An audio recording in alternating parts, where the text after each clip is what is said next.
Mga kamlubi, mayroon tayong pag-uusapan ngayon habang maglaba tayo dito. May mahalaga tayong pag-uusapan ngayon mga kamlubi. Isang good news ito para sa mga nagre-reels. Ayan. So, good luck and congratulations sa mga maraming na-upload na mga video sa reels. Ayan. Kaya sa mga gustong magre-reels, kailangan ay sa mga baguhan dito, ang pinakauna natin, ang pinakamalaga natin na dapat matutunan dito ay marunong tayong mag-upload sa Reels, 'di ba? At siyempre, para kumita kayo ay dapat naka-turn on ang inyong mga professional dashboard mga KMWB. Ayan, para maumpisahan nyo na ang pagre-reels, maumpisahan nyo na ang pagiging content creator, okay? So, kung baguhan ka pa lang dito sa aking Facebook page at saka dito sa aking YouTube channel, ay don't forget paki-follow at paki-subscribe na din para updated ka sa mga next pa na mga inspirational message or mga information about sa pagko-content. Ayan. So, by the way, ako si Noel ang inyong Mr. Wingbin. So, may langawan ni nga, ali man ang langawan ni ang akong kamera. Ayan, so patuloy na tayo mga kanubi. Magkukwentuhan tayo ngayon habang maglalaba ako dito. Okay. So, may good news mga ka-MLB, no? Lalo na sa mga creator dyan na madalas mag-upload ng reels, no? Dahil bumaba na daw ang kitaan sa in-stream ads. At ngayon lumipat na naman daw sa reels. Ayan, yan ang good news. Kaya ngayon mga ka-MLB, kung kayo po ay madalas mag-upload ng reels, ay itutuloy niyo yan mga ka-MLB, no? Ituloy nyo lang. Dito sa Facebook mga kamlubi, ngayon, marami talagang mga option dito para sa kitaan. Marami nang kumikita sa bonus program, mayroon nang maraming kumikita din sa in-stream ads, at mayroon na din kumita sa pagre-reels or ads on reels, di ba? So, sa mga kumita dyan palagi sa bonus, ayan, alam naman natin kung ano ang ating dapat gawin para kumita tayo sa mga bonus program ni Meta. Siyempre, mag-upload pa rin tayo ng mga picture na yung mga magandang picture, no? Mga engaging picture na maganda tingnan, 'di ba? Dahil kapag makahako tayo ng mga reaction, komentaryo, malaki ang engagement, diyan kumikita tayo sa bonus program or sa tinatawag na bonus performance bonus ni Meta, di ba? At ngayon mga kamlubi ay mayroong good news dahil malaki na daw ang kitaan sa ads on reels mga kamlubi. Kaya kung ikaw ngayon ay baguhan pala dito sa aking Facebook page, ituloy nyo na ang pag-upload ng mga reels mga kamlubi, no? Dahil medyo bumaba na daw ang kitaan sa in-stream ads. Ayan. At mayroon ding iba dyan mga kamlubi na discourage sila dahil nakita nila yung mga mga income sa mga content creator. Maliit lang daw. O yan din ang isa sa mga nagbigay ng discouragement, no, sa iba nating mga kababayan na gustong pumasok sa pagiging content creator. Mga kamlubi, for your information, no, wag po kayong magbase sa kinikita nila. Maliit man o malaki. Dapat consistent kayo mga kamlubi sa iyong pagiging content creator dahil magdepende po kasi yan, ang kitaan magdepende po kasi yan sa video na in-upload natin. Kung mayroong mga restriction, mayroong mga violation ang video na yon, ayan, pwedeng kumita, pwedeng hindi kumita. Kung may kita man, maliit lang, di ba? At saka ang iba dyan, na-discourage sila kasi may nakita sila sa Facebook na in-upload nila na malaki ang kanilang views. Maraming mga nag-react, marami ang million-million ang mga views, pero maliit lang daw ang kita. Ayan, yan din ang isa sa mga nagbigay ng discouragement sa mga kababayan nating mga, lalo na sa mga baguhan pa lang dito. Naku po, huwag po kayong ma-discourage dyan. Kasi, alam niyo po, magdepende po kasi yan sa haba ng ating video. Ayan, kahit gaano pa yan kadaming mga nag-views, kahit ilang milyon pa yan, kapag ang video mo ay maiksi lang, okay, maiksi lang, baka ang video na yun hindi aabot ng 3 minutes, ayan, kapag maiksi lang, talagang maliit lang talaga ang kikitain mo diyan, 'di ba?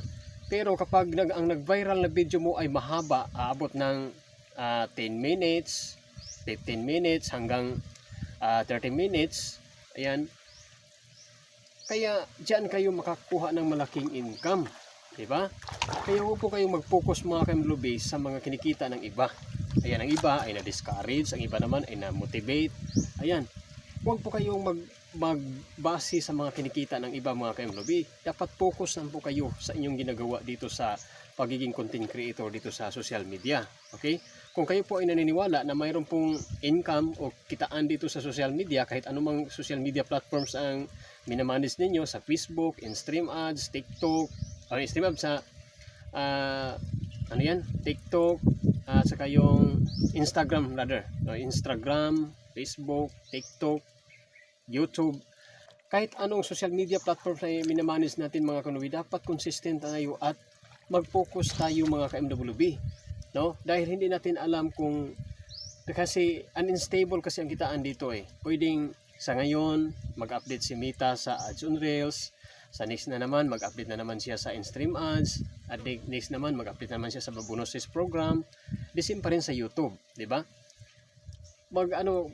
Unstable kasi mga ka-MLB, no? Kaya kailangan mga ka-MLB, kung ano man ang mga tools na monetize na kayo, dapat pagaganahin niyo lahat. Okay? Pagaganahin niyo lahat ng mga ka-MWB. No, kung kayo po ay monetize na sa Stream Ads, dapat mag-upload kayo, magsipag kayo sa paggawa ng mga long form video. Okay, alam naman natin, no, ang long form video is mag-start 3 minutes pataas. Ayan. Tapos kapag kayo ay monetize na din sa Ads on Reels, ay mag-focus kayo sa paggawa ng mga video sa short video, 'di ba? So, pero mahalaga pa rin mga ka-MWB na malaman din natin kung gaano kahaba o kataas dito sa Ads on Reels ang binabasihan pa rin sa kitaan. Okay? Dito sa Ads on Reels mga ka-MWB, hindi porket na maraming mga views, maraming mga nag-react ay kumikita na tayo ng malaki. No, hindi po. Ang binabasihan po kasi dyan is kung gaano kataas, kahaba ang iyong video. Dito sa Reels mga ka-MWB, mayroon pong minimum dyan of anong tawag yan? Mayroong minimum ba na requirement para pasok ang iyong video para sa standard na kitaan. Okay? Dapat dito sa Reels mga ka-MWB, kailangan ang ating video na i-upload dapat ay makaabot siya ng 40 seconds. Ayan. Kailangan 40 seconds. Huwag po kayong mag-ano dyan sa mga tulad ng mga content creator dyan na mag-upload sila ng mga maiksi. Kasi hindi po yan sila naghangad po ng kita dyan, no? Ang hinangad din nila dyan mas lalo silang makakuha ng maraming mga followers, 'di ba? Kasi advantage kasi kapag marami po kayong followers, advantage na makahakot ka po ng views doon sa mga long form video mo, 'di ba?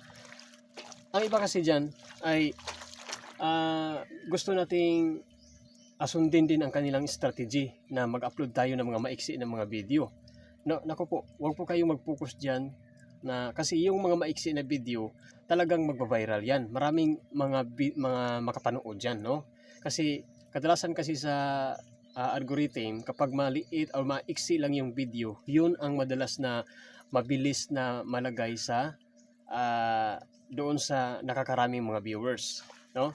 So mas mabilis mag-viral yung mga maiksi na video. Pero kahit mag-viral yan mga ka-MWB, pwedeng hindi yan kikita kung mayroon man maliit lang mga ka-MWB. Kahit gaano pa kadami or milyones pa yung mga views diyan, kapag maiksi o hindi aabot sa minimum of haba, no? Minimum mga requirements na haba sa video, ay hindi ka bigyan ng income ni Meta. No, kailangan mga ka-MWB ay ang ating video sa Reels, kailangan ipaabot natin yan 40 seconds mga ka-MWB or more. Kasi ang Ads on Reels or ang short video mga ka-MWB ay ang ano diyan, maximum is 1 minutes and 30 seconds, di ba? Tama po ba? Kaya kailangan mga kaimlubi ay hindi po bababa sa 40 seconds ang ating mga reels natin mga kaimlubi. Yan, para pasok po kayo sa ads on reels. Ayan, kasi kapag masyadong maiksi lang ang ating mga videos sa reels mga kaimlubi, ay hindi yan bigyan ng ads ni Meta. Ayan, di ba? Sa ads tayo kumita. Sa ads tayo nakabase sa reels, no? Ayan. Hindi po tayo naka-income, hindi po tayo nakakuha ng income sa mga likes o mga reaction, mga impression diyan sa ating mga reels, kundi nagbase po yan sa ads mga ka-MWB. Ayan. Pero kung doon naman tayo sa mga long form video, ay nagbase po diyan sa mga reaction, mga nagko-comment, ayan, sa mga nag-review, nanonood, di ba? Yan ang binabasihan din sa para sa bonus program mga ka-MWB, no? Sa bonus program. Ayan, pero kapag ikaw po ay monetize na sa in-stream ads, ay kapag ang video mo ay mahaba, mas lalong malaki ang kinikita natin mga ka-MWB, kasi ang video kapag mahaba mga ka-MWB is 2 or 3 ads ang ilagay ni Meta. Okay? Pero kapag 3 minutes lang ang iyong video, ay kadalasan isa lang ang ads dyan. Okay? The same kasi yan sa YouTube mga ka-MWB ha. Sa YouTube, kapag medyo mahaba ang ating video mga ka-MWB, pwedeng magdoble-doble yung mga ads, no? Bigyan ng ads sa gitna, sa dulo, di kasi sa pag-start, pag-umpisa sa video, may mga ads na magpakita. Kaya mga ka-MWB, no?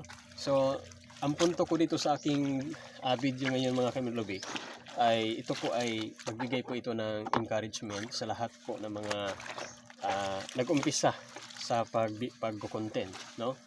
Baka po ay ma-discourage kayo na kasi karamihan kasi ngayon sa mga ibang vlogger ay nagpakita sila sa kanilang mga earnings, mga kita nila, tapos hindi nila masyadong nilaborate kung bakit maliit lang yung kita nila. Yan. Pero sa totoo lang, dahil maliit ang kita nila, dahil po yan, maiksi lang po yung video. Diba?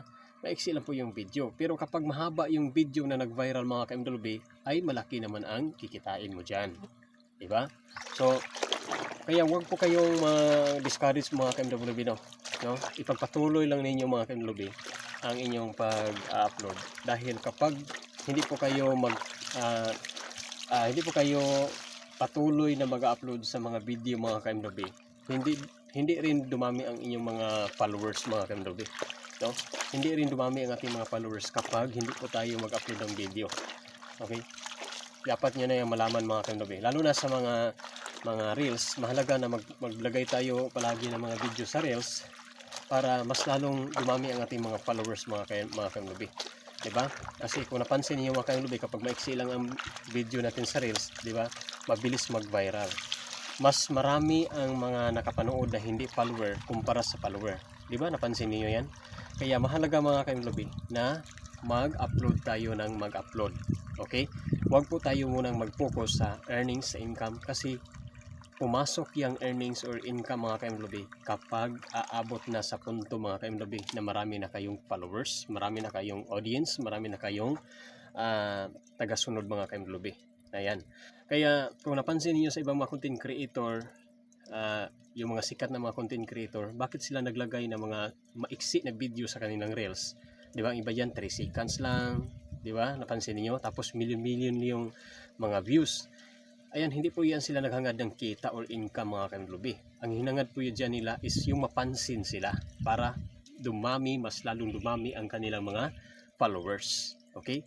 Pero sa earnings mga ka-MWB ay wala yan. Wala talaga yan. Kasi mayroong minimum po dito sa haba ng video. May requirements ang haba ng video mga ka-MWB. Diba? Kailangan nating, huwag niyong kalimutan, na sa long form video, sa in-stream ads, ay minimum po is 3 minutes pataas, at sa mga short video naman sa reels ay minimum po is 1 minutes and 30 seconds po ang minimum. Sana po mga ka-MWB sa ating discussion ngayon mga ka-MWB, nalimutan ko na aking paglaba, hindi ko na natapos. Sana mga ka-MWB, mayroon po kayong natutunan ha sa aking discussion ngayon. Bakit ko po ito agad-agad na ni-record? Kasi mayroon kasi akong nakitang update ngayon, bago lang, sa araw na ito para hindi ko makalimutan mga ka-MW. Kaya ni-record ko agad mga ka-MW para mayroon din akong ma-share sa inyo para mayroon din kayong idea. Kaya sa mga nanonood ngayon, please don't forget mag-react kayo, mag-comment at paki-share na din sa ating video para din marami pang mga Pilipino na mga content creator na nag-umpisa pa lang na ma-motivate sila at mapatuloy nila ang kanilang mga pangarap sa buhay na magiging eligible content creator. Ayan. So sana po mayroon po kayong natutunan dito sa aking segment sa araw na ito. At huwag kalimutan mga ka-MLB, mamayang hapon mga alas 3 ay mayroon po tayong live stream dito kung saan ipakita natin ang mga sari-saring mga dahon, mga gulay.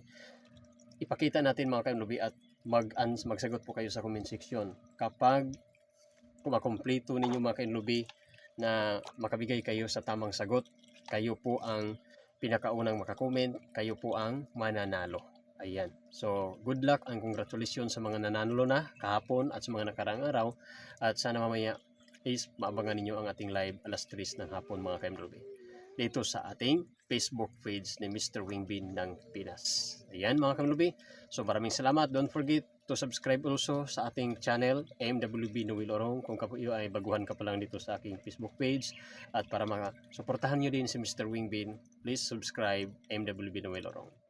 So that's all for today. Thank you and God bless us all mga ka-MWB.